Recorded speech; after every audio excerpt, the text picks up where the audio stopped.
Today, we are diving deep into a really sharp critique of the body positivity movement.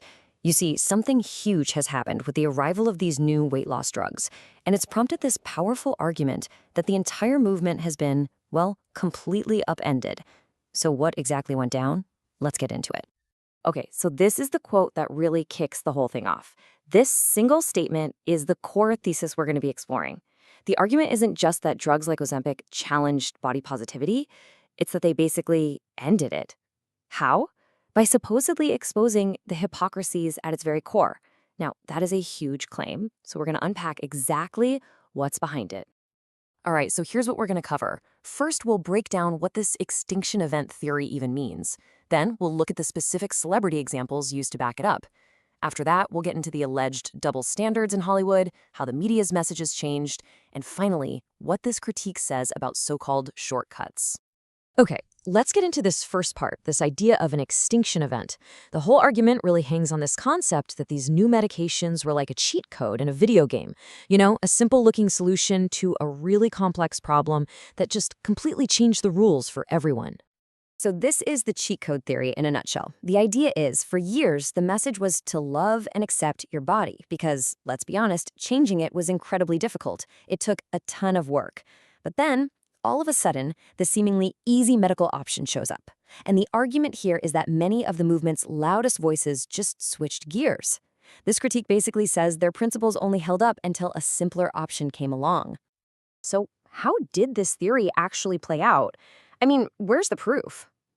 This is where the commentary gets really specific, and it starts pointing to some very famous people as evidence of this big reversal, what it calls the celebrity flip-flop.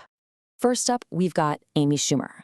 For a long time, she was seen as a real champion for body acceptance in Hollywood. She used her comedy, her platform, everything to push back against those classic beauty standards and to really promote self-love no matter your size. And you can really see the contrast here. On the left, you've got her famous Pirelli calendar photo from 2016.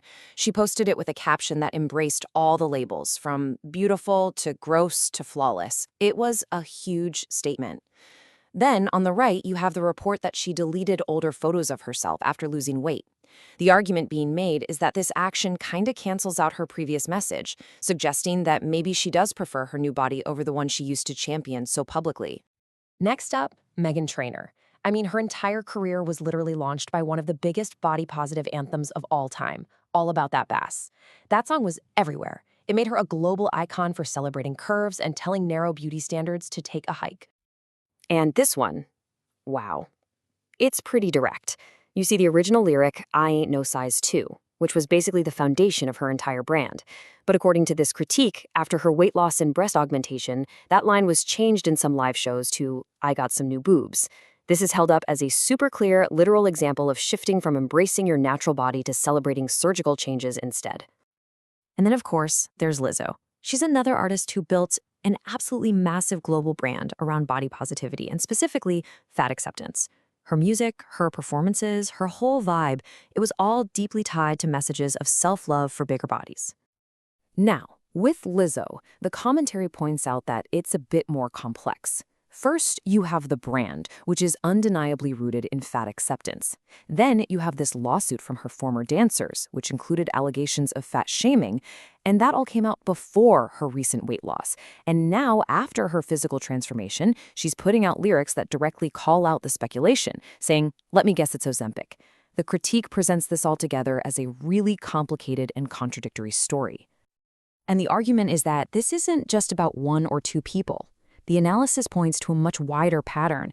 It mentions people like Mindy Kaling, who so many people related to, and even hosts from The View, who had spoken out against fat shaming for years before celebrating their own weight loss.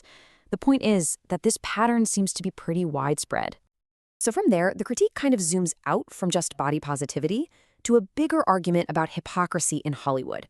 And the claim here is a big one, that there's a huge, glaring double standard for what's expected physically from male stars versus female stars. Okay, so take a look at this. On one side, the critique highlights a trend where female superhero costumes, like Black Widows, are becoming less sexualized. It also brings up actresses like Bryce Dallas Howard, who said she was pressured by studios not to lose weight to keep her character looking consistent. Then, on the other side, You have male stars like Chris Hemsworth who are expected to get these insane hyper-masculine bodies for roles, physiques that are often totally unrealistic. And the critique alleges this is often achieved with the help of steroids, framing it as the male version of the cheat code, another kind of shortcut to achieve an unnatural ideal. All right, let's talk about the media's part in all this. The argument here is that the way we see obesity portrayed on screen, in our entertainment, has gone through a massive ideological change in a pretty short amount of time. And this timeline really paints a picture. Remember the movie WALL-E back in 2008? The obese humans on that spaceship were a clear, cautionary tale about consumerism and just sitting around all day. It was presented as a dystopia. Now, fast forward just 15 years to 2023, and you have a Disney short called Reflect, where the main character is obese and her story is all about courage and self-acceptance. The commentary argues that the exact same physical state went from being a societal red flag to a symbol of virtue. But, and this is a big but, this commentary doesn't see that shift as progress at all. It calls this new message magical thinking. The idea that you can just wish yourself into being perfect without taking any action. It argues this isn't empowering, but is actually a defeatist mentality, where giving up is disguised as being brave. So that brings us to the big finale here. After taking apart body positivity and Hollywood standards, what's the alternative? What's the final message being proposed? Okay, so if the body acceptance movement is seen as a failure, and these shortcuts like drugs and steroids are also a problem, what's left? What's the right way forward, according to this analysis? Well, the takeaway seems to be a big rejection of all the easy answers. It frames these new weight loss drugs as a total gamble, with who knows what long-term side effects. It calls steroid use an equally dangerous path for men.